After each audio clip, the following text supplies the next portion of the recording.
How's it going, Starseekers? Gotcake here, and in this review we're going to be taking a look at They Breathe, a game which is very difficult to place in terms of genre. It's an action game where you play as a frog who has to survive waves of enemies as he dives deeper into the depths of a flooded forest, whilst grabbing air bubbles to stay alive.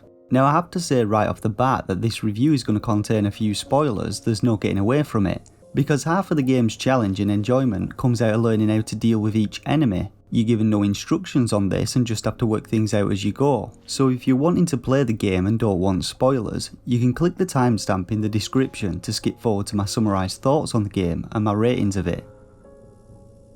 So to begin with, you get a choice of descending together, which is the co-op version of the game, or descending alone, which is my version of the game.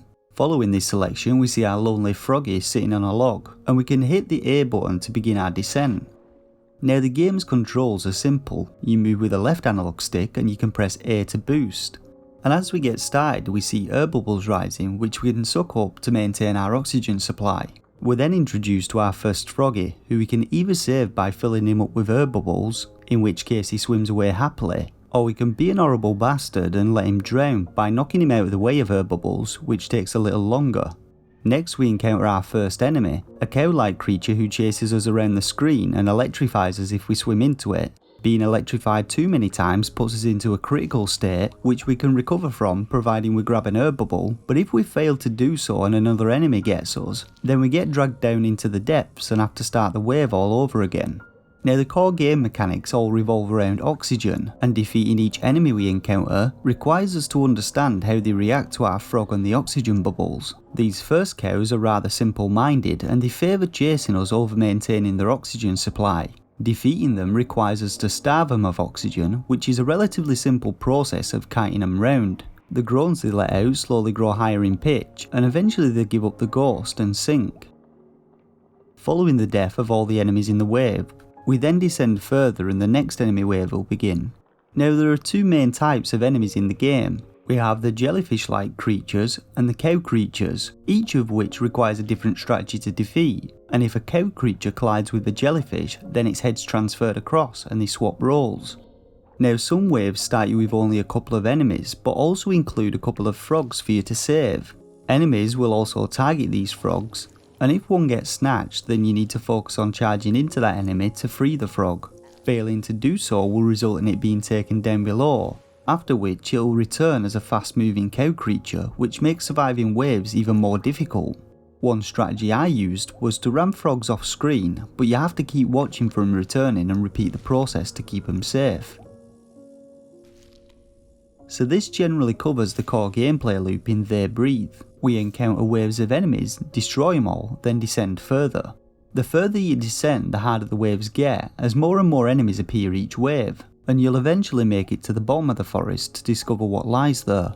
Now this is the entirety of the game, and the whole process will likely take you around 40 minutes to complete.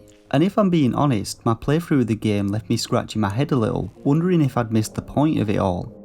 I found gameplay to be a little frustrating until I understood the rules, and of course this was by design. You're supposed to struggle to understand what these creatures are and how to rid yourself of them, but you're probably also supposed to feel sad as you do so, though I never did, which I think is the problem. I thought the game's visuals and audio were well done, as they're both designed to make you feel uneasy, which they do achieve to a certain degree, but I also think that they're attempting to make you feel real sadness and regret for killing these creatures, as they let out pitiful moans before sinking down into the depths. And I personally can't say I was particularly moved in any way by this or by the game in general. At most I found the creatures to be a little creepy. Enemy waves felt a little repetitive towards the end, and somewhat frantic as you race to avoid enemies and snatch up bubbles. And then after each wave, there was nothing to build up any sort of emotional connection with our poor frog. It was just a case of descend a little further, and then it was on to the next wave. So maybe I just didn't get They Breathe, or maybe I'm just a heartless bastard. But either way, the game didn't resonate with me, and I can't say that I had a huge amount of fun playing it. But I'm sure that there are people out there that will get it, and will really enjoy its brief 30-minute offering. So now it's time to rate They Breathe. Now I rate games between 1 and 5 stars, with a shovelware stamp of approval reserved for the worst games on the eShop. This rating is based on my own personal opinion on what a game offers in terms of gameplay, and value for money to potential buyers. and for a rating I'd give They Breathe 2 out of 5 stars. Its core game mechanics are sound, and I understand what the devs were trying to convey, it just didn't work for me. But don't let this put you off trying They Breathe, as you might have a completely different emotional reaction to it, and I think it's one of those games where you really won't know until you play it yourself. So you can get the game from the UK Switch eShop, currently with 11% off, for £3.19p, or from the US eShop for $3.55. Alternatively, the game's also available on Steam. How's it going, Star Seekers? Hope you enjoyed this review of They Breathe. If you did, don't forget to hit that like button and let me know your thoughts in the comment section below. As always, subscribe to the channel to be notified of future Switch indie game reviews, and jump onto the Star Seekers Discord to join the community there. For now though, I just want to say thanks once again for watching, and until next time, game on.